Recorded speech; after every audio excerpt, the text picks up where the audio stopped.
Just a little bit loud, because we have a unique sound here. But I'm not going to speak much anyways, because in this one I really want to just have a little benchmark test, a little reference between the original Civetta Bolide Group 5, which I'm, to be honest, horrible at driving because it's so oversteery. I'm not the only one with that.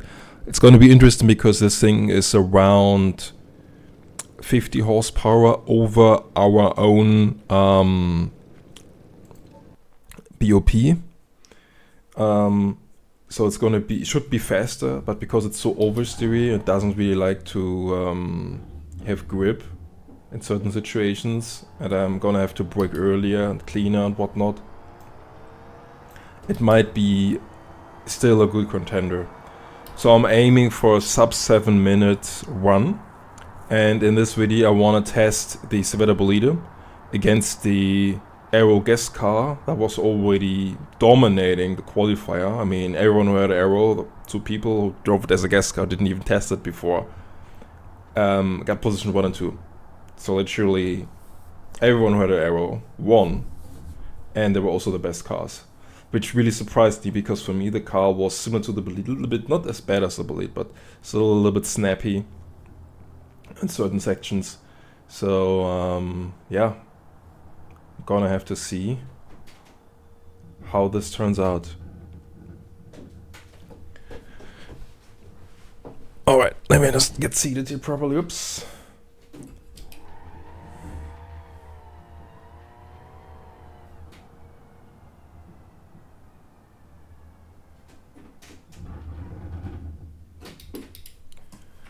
So now let me have a little look here.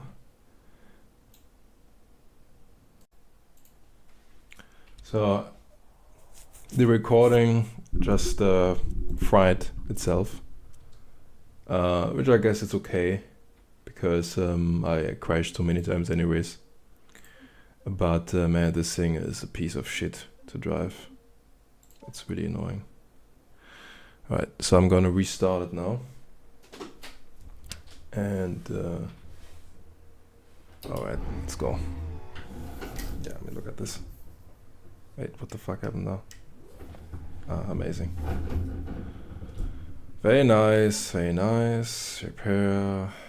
Back to the thing here. My god.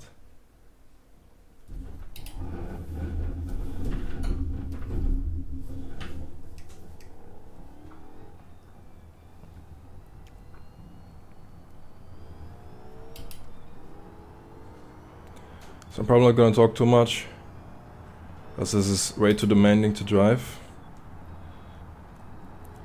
If you brake over 50%, the car locks up and goes to the wall. If you accelerate over 50%, the car spins out, goes to the wall. If you steer over 50%, the car goes to the wall. And if you combine any of those 3 measures, the car goes to the wall. So you can only really accelerate if you have a straight ahead of you, because they don't even have to try counter steering this thing. So it's gonna be a nice little benchmark. I assume it's gonna be at least 30 seconds slower than any of our Group 5 cars, even though it has more horsepower than any of our entries. It's around 50 horsepower faster than our average BOP at 600 horsepower or 650, whatever it had, at 1110 kilos or something. But the problem is that it doesn't have enough aero. The big ring is really there to deceive you. I know it has aero, but it's like much less than what it looks like. Keep also in mind that I never really driven even the Civetta. I bought Beamng solely for the reason of testing automation cars, so I haven't even driven any of those Beamng cars, than just a quick test. So most of the cars I don't know well, and this one is even under Beamng players not a car that's considered to be very stable. I'm sure that I'm gonna crash in this as well, even though I'm driving it at like 50% of capacity. Just because if you drive it faster, you need to be God or you're gonna crash into the wall. But yeah. Another big problem that I have with the car is that it's the opposite of the idea of what my entry is.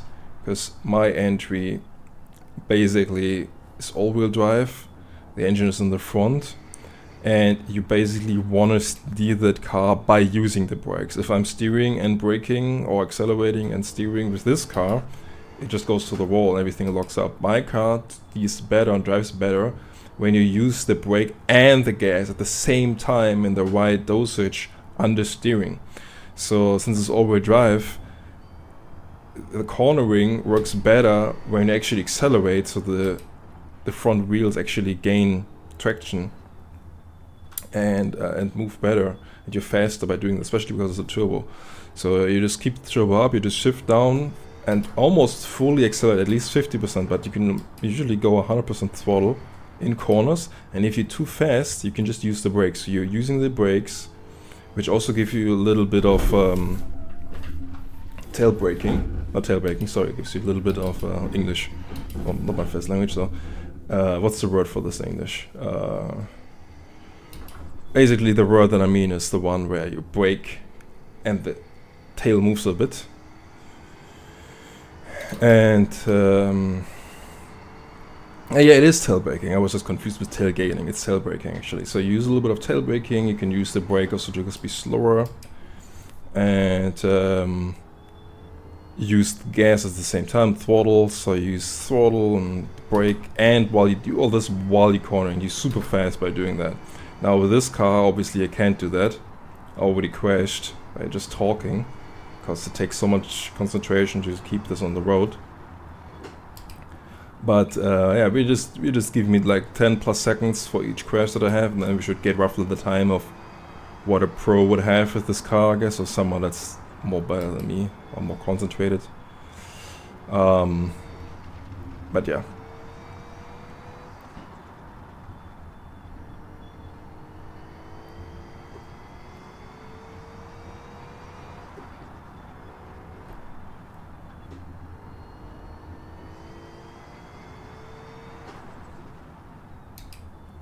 I guess it's a good preparation for the aero car, because the aero car is similar layout, also engine in the back, rear-wheel drive, and it does not like if you corner while braking or accelerating, just like this car. But we will try it afterwards.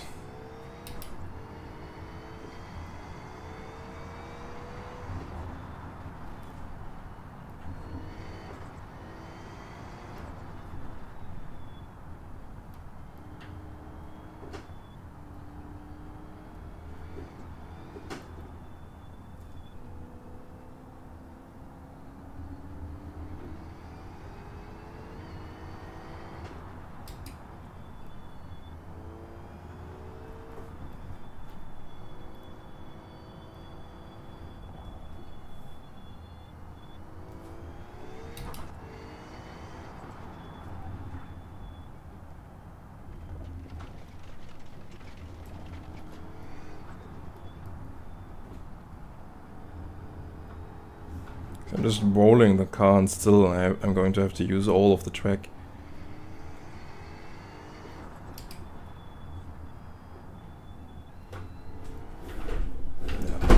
Yeah, can't counter-steer this thing.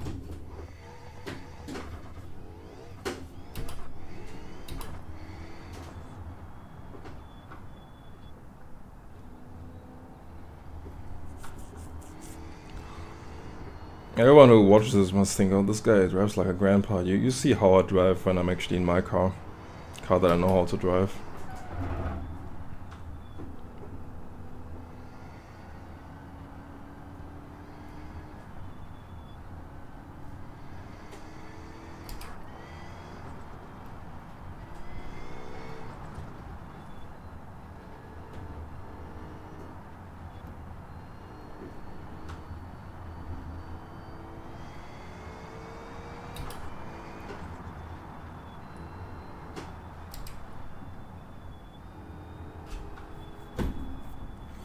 And yeah, I'm also not an expert on Nordschleife on my Merc Wing, but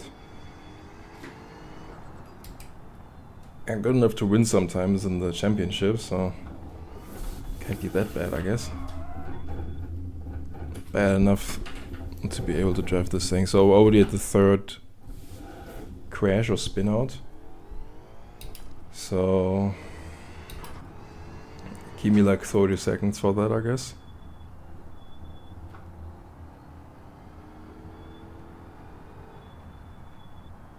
At least I can't mess this up, and this is probably the section where this car would gain also the most speed. But from what it feels like, it feels so slow, because you can never like push it, and I have no idea currently. Yeah, I'm looking at the time right now, we're like at 8 minutes, this is garbage. So yeah, I'm not able to drive this car. Not bad.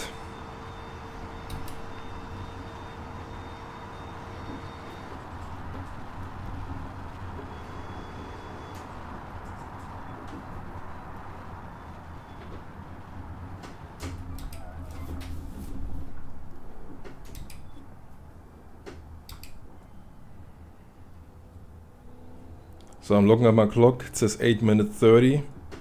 We can make this, I guess, 30 seconds less, and then I would still be at 8 minutes, which is horrendous. It's not bad for a real Group 5 car, because I did, I think, 7 minutes 30 or something, roughly, depending on the year.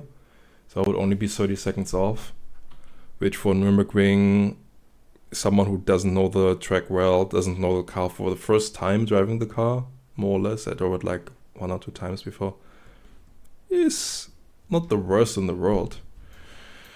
Alright. So let's just say sub 8 minutes, just to be a little bit comparable. Now we're gonna take the guest car, the car that produced 2 winners. Gonna drop down the sound a little bit here.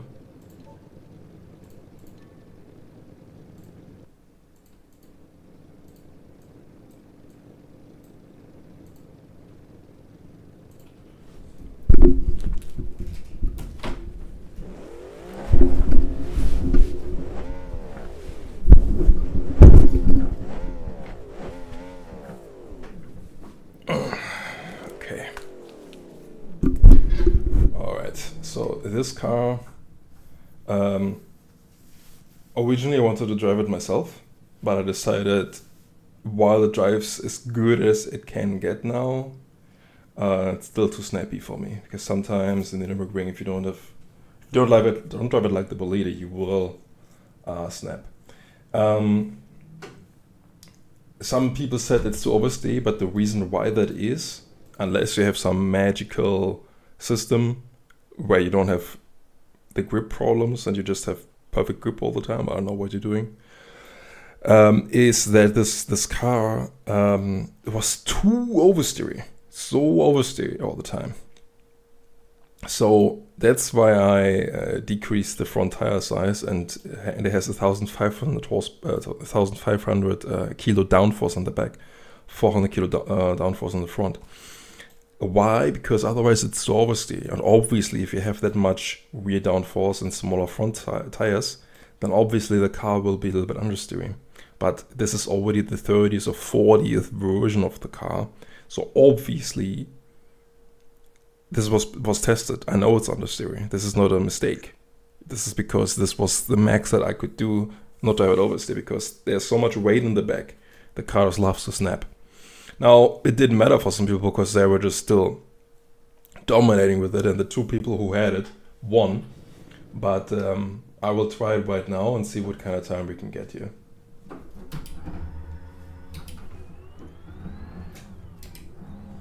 And yeah, this version is the last iteration of it, and obviously just much better already than the previous versions that I kind of still have in my head that I drove. They were just a pain to drive. So yeah, this is quite nicely grippy, and probably the car has the most downforce on the whole lineup, which yeah, is just important to have for Nordschleife. And I mean, it's testament on how good it is, because yeah, everyone who had the car won.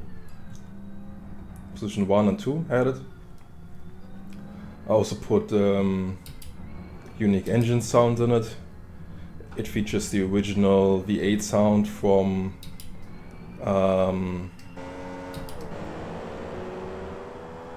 Automation, with some pops and bangs, but you mostly hear that on downshifting. And we will have a look at the sound later. Now I have to concentrate, but you can see already I can actually pedal to metal this thing, you can full throttle this thing, and it's controllable because it doesn't just have a fucking fake spoiler, it actually has real aero on this, and you can actually drive it well. And the downforce is also so high that you're basically maxing out before you have to brake. Like here, you can see car accelerates to roughly 260, and I reached 255 there. And we're not losing much top speed because the aero is basically maxed out for this track, because we all knew we're gonna drive here.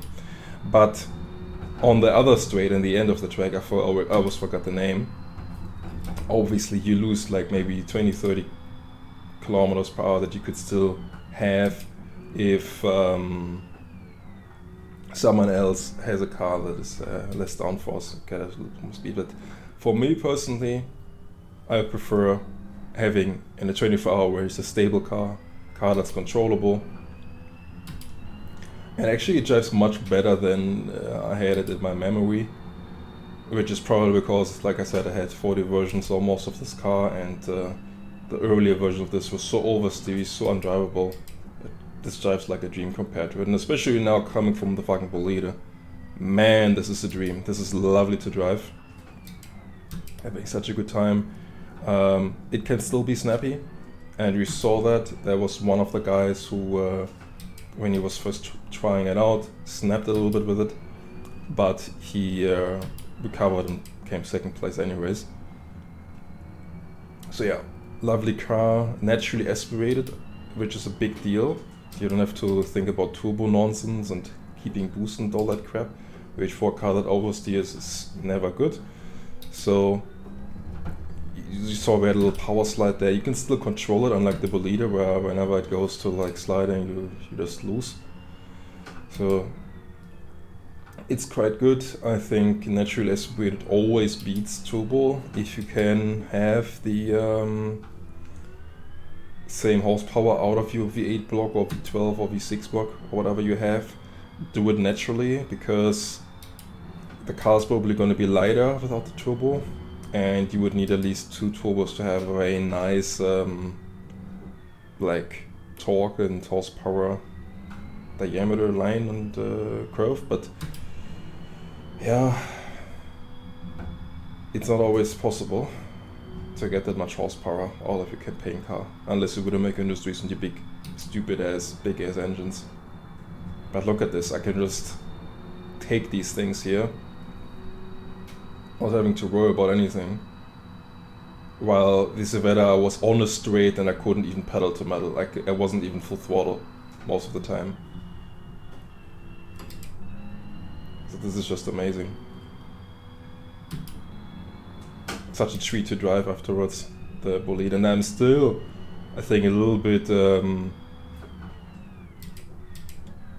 too slow and not pushing it enough, because I'm still coming from the Bolide and I'm still kind of like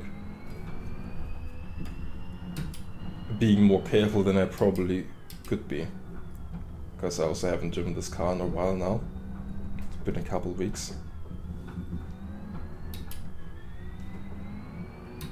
Also, this car is not in the highest bracket. This is not a 1100 kilo car with 600 horsepower, but a 1000 kilo car with 550 horsepower, because I believe in the power of low weight. I learned that the hard way. But it shows. People dominated with this car. Usually whenever we have a BOP table, you're well advised by taking the lower end right below the middle of the BOP table. So if the BOP starts at 800 kilo, ends at 1600, if you have a car with 1000 kilo, 1100 kilo, 900 kilo, you're gonna be perfect, you're gonna be golden. Because if the horsepower per kilo is the same, your car will just accelerate the same way as the car that's double the weight with double the horsepower. Double the horsepower is good on long straights like Le Mans, but on any other track, the inertia of that heavier car will kill it in the corners. that will oversteer, and in order to combat that oversteer, they have to put so much downforce that the car would not even be able to utilize all that top end speed. So it's just a mess to fix those cars as well, with suspension and whatnot. So yeah, this car right now, Dream, I can just talk about other stuff, think about other stuff, still not spin out.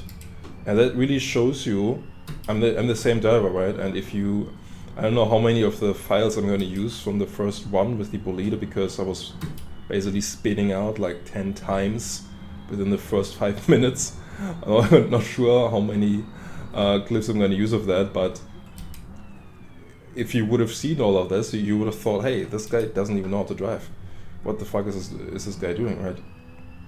And you can see how different the car is. The car was just complete garbage compared to this, at least. As you can see, so much faster right now. So now is the only weak point of this car, because the bolide could do like 300 here. We're probably gonna top out at 270 because of the high downforce that we have.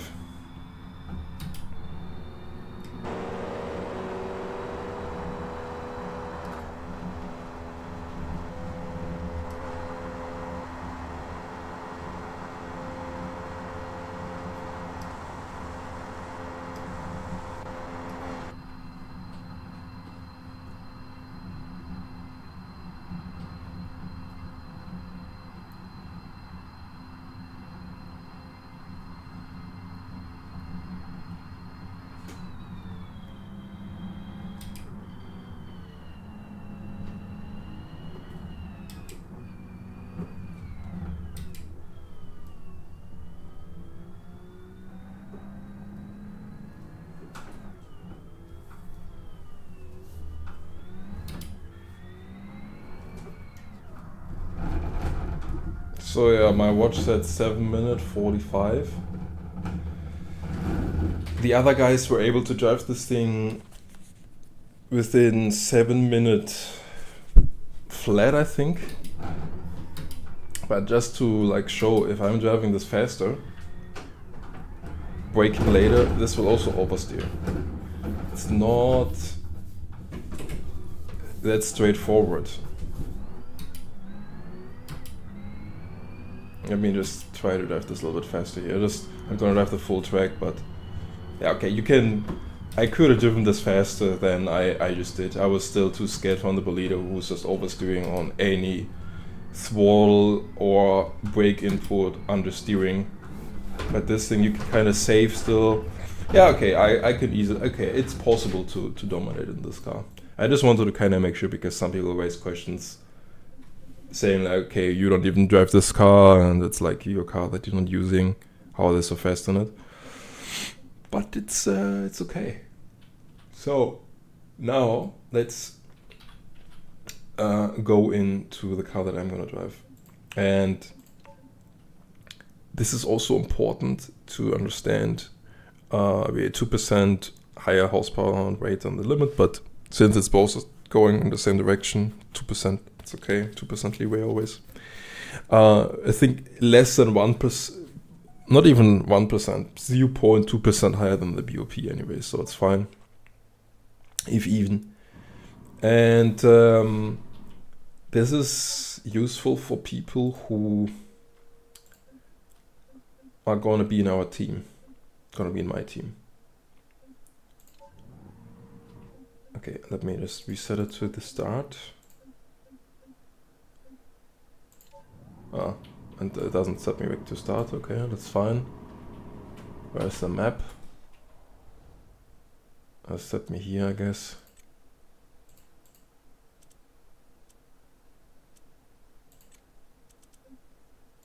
To the pits.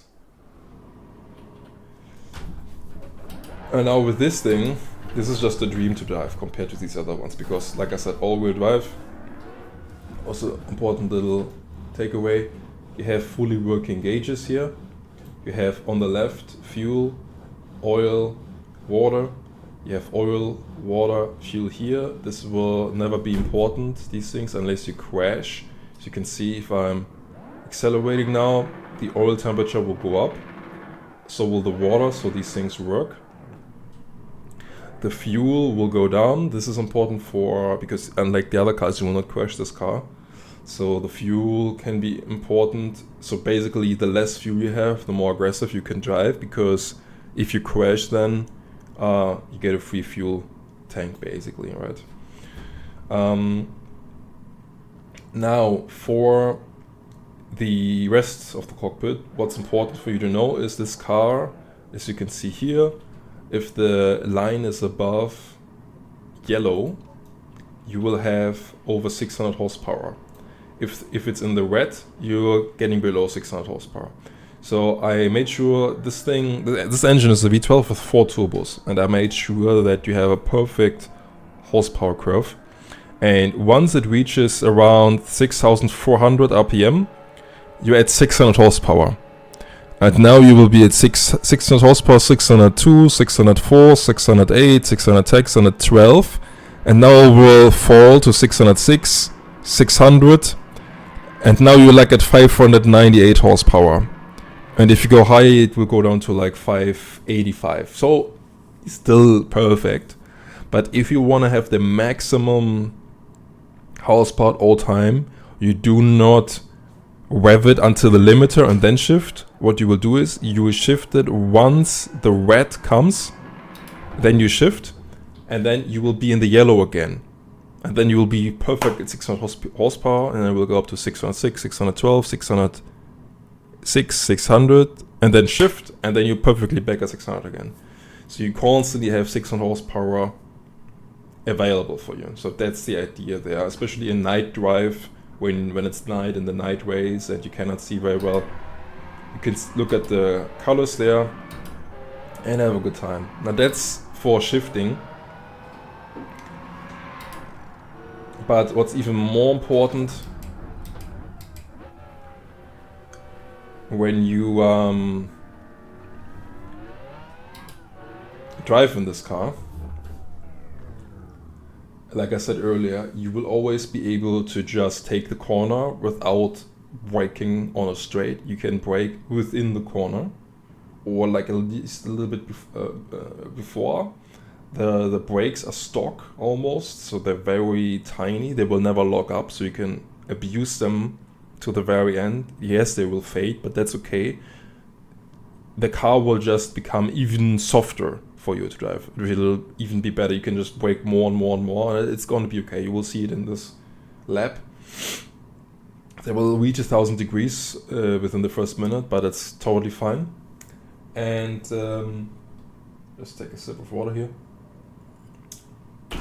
And another thing is that the car will never oversteer, never understeer. You will just use more gas if you want to have more corner, and you can use more brakes if you want to have more corner. So you will see what I mean when we're driving now.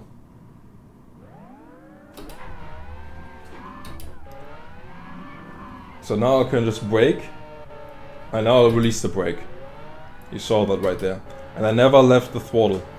So I can just brake, brake, brake, and just full throttle, right?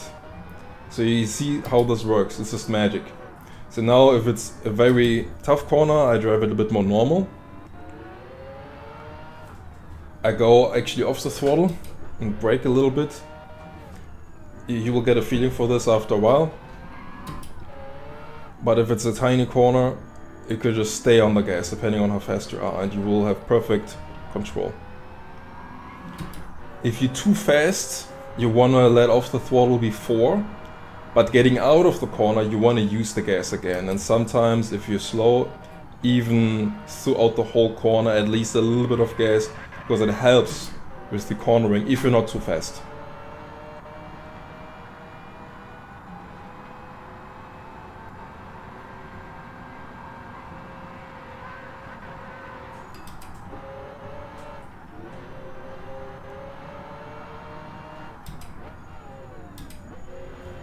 Yeah, you can see here, brake, brake, brake. Now I'm letting off the brake.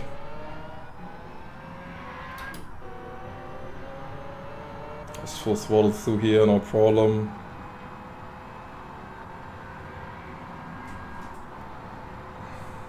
Just a little bit brake. Downshift. Gas. Brake. Gas. Brake and gas together. Off brake. More gas. More brake. More gas. No problem if you're on the grass, because the car will not let you die. You can always save it. It's just more gas and or brake.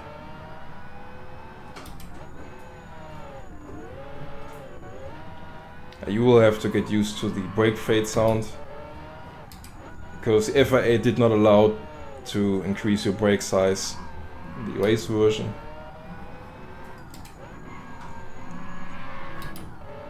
So they overheat fast, but I'm not even too keen to changing them, or I wasn't not keen, but what's the word? I wasn't even sad of changing them, because it just works. Maybe the car will be 2 seconds faster with better brakes, because you can in theory brake later, but the thing is this, maybe it would lock up and it would not allow this braking under gas and then just leaving the brakes. And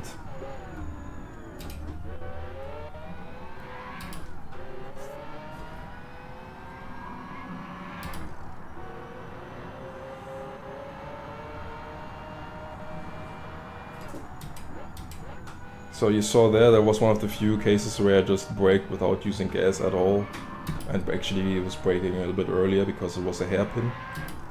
But then you can go onto the gas very early again. Also, car will never spin out when you're in a corner with gas. And if it has a little power slide, you can always just counter steer and correct it. Unlike the other cars.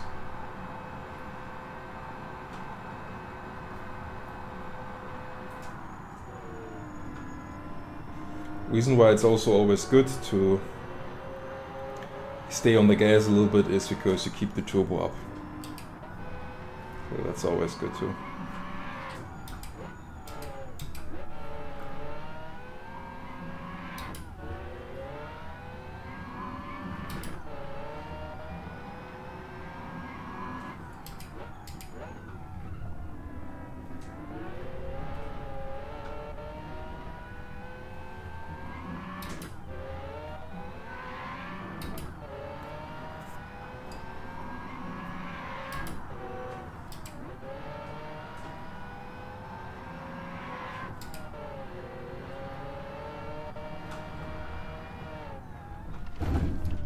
Oh my god. I was just thinking maybe I should use more waistline. And that's what I get for that.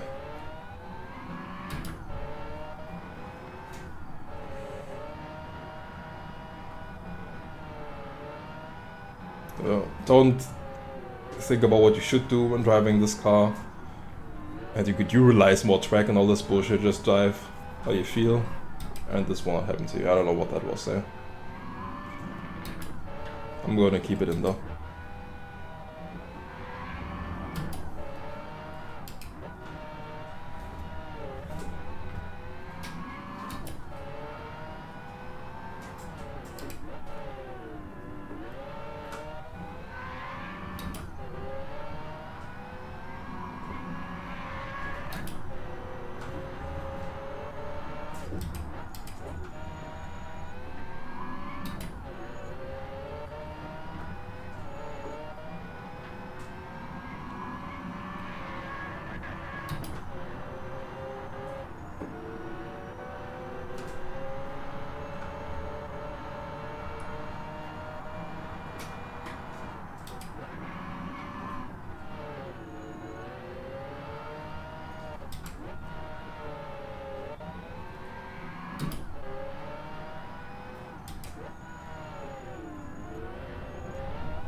So, I'm looking at my watch, even though we had one crash, minus 10 seconds, it looks like we can easily hit the sub 7 minutes here.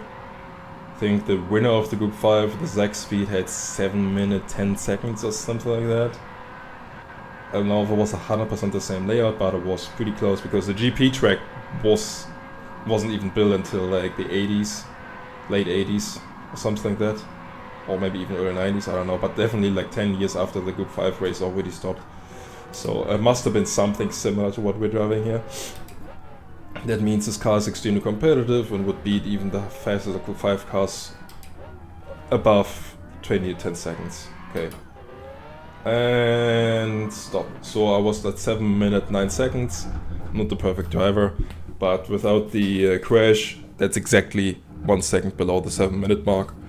And if I would drive like 10 laps now, I would probably be able to get another 10 seconds out of it, because as you can see, I didn't take I didn't utilize the track perfectly. And yeah, that's that. So, as you can see, fuel, 1 lap takes roughly 20% because we reset in the last third. So I would have been up to here, basically. So you can maybe do 6-7 laps, which is also realistic. Alright, see you.